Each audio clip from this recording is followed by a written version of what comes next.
క్రమం కూడా మనం చూస్తూ ఉన్నాం.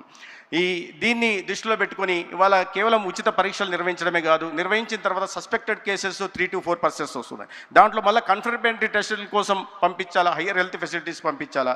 అందుకని ఈ ప్రివెంటివ్ ఆంకాలజీ యూనిట్స్ని ప్రతి మా దగ్గర ఉంటున్న జీజీహెచ్లు ఏముంటున్నాయో రాష్ట్రంలో వాటిలో ప్రివెంటివ్ ఆంకాలజీ యూనిట్స్ పెట్టి దాంట్లో మళ్ళీ ఒక స్పెషల్ బ్రాండింగ్ పెడుతూ ఎవ్రీ ట్యూస్డే థర్స్డే కూడా కన్ఫర్మేటరీ టెస్టులు చేయడమే కాకుండా ఒక స్పెషల్ బ్రాండింగ్ 222 పేరుతో బ్రాండింగ్ కూడా చేసి క్యాన్సర్ కన్ఫర్మేటరీ టెస్టులు వస్తున్న కోసం ఎక్కువ కాలం వేచి ఉండాల్సిన పరిస్థితి రాకుండా వారిని ఆదుకునే దిశగా కూడా ఇవాళ ఒక పటిష్టమైన వ్యవస్థను ఏర్పాటు చేస్తున్నాం. దాంట్లో భాగంగానే సస్పెక్టెడ్ కేసెస్ వస్తున్నాయి, కన్ఫర్మేటరీ టెస్టులు చేస్తున్నాం. కానీ కన్ఫర్మేటరీ టెస్ట్ వచ్చిన తర్వాత దానికి నాణ్యమైన వైద్య చికిత్సను కూడా అందించాలంటే దానికి తగినట్లుగా హెల్త్ ఫెసిలిటీని కూడా డెవలప్ చేయాల్సిన అవసరం ఉంది. దాంట్లో భాగంగానే ప్రధానంగా 2017-18లో ఇక్కడ గౌరవనీయులు వెంకయ్యనాయుడు గారు కూడా ఉన్నారు. వారి చొరవతో కేంద్రంలో నరేంద్ర మోడీ గారు ప్రధానమంత్రిగా, రాష్ట్రంలో చంద్రబాబు నాయుడు గారు ముఖ్యమంత్రిగా ఉంటున్న నేపథ్యంలో క్యాన్సర్ చికిత్స రోగులకి మెరుగైన వైద్య చికిత్సలు అందించాలనే ఉద్దేశంతో ఒక స్టేట్ క్యాన్సర్ని మంజూరు చేయడం జరిగింది 120 కోట్లతో.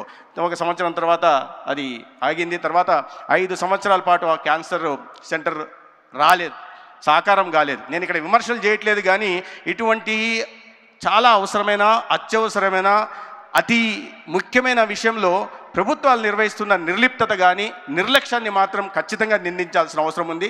కూటమి ప్రభుత్వం వచ్చిన తర్వాత గౌరవనీయ ముఖ్యమంత్రి గారు చంద్రబాబు నాయుడు గారి ఆదేశాల మేరకు 1 సంవత్సరంలోనే ఆ స్టేట్ క్యాన్సర్ సెంటర్ని 120 కోట్లతో పూర్తి చేయడం జరిగింది. దాంట్లో కావాల్సిన సిటీ సిమ్యులేటర్ కానీ బ్రాకీ థెరపీని కూడా ఏర్పాటు చేసుకోవడం జరిగింది. అదేవిధంగా కడప సెంటర్ని కూడా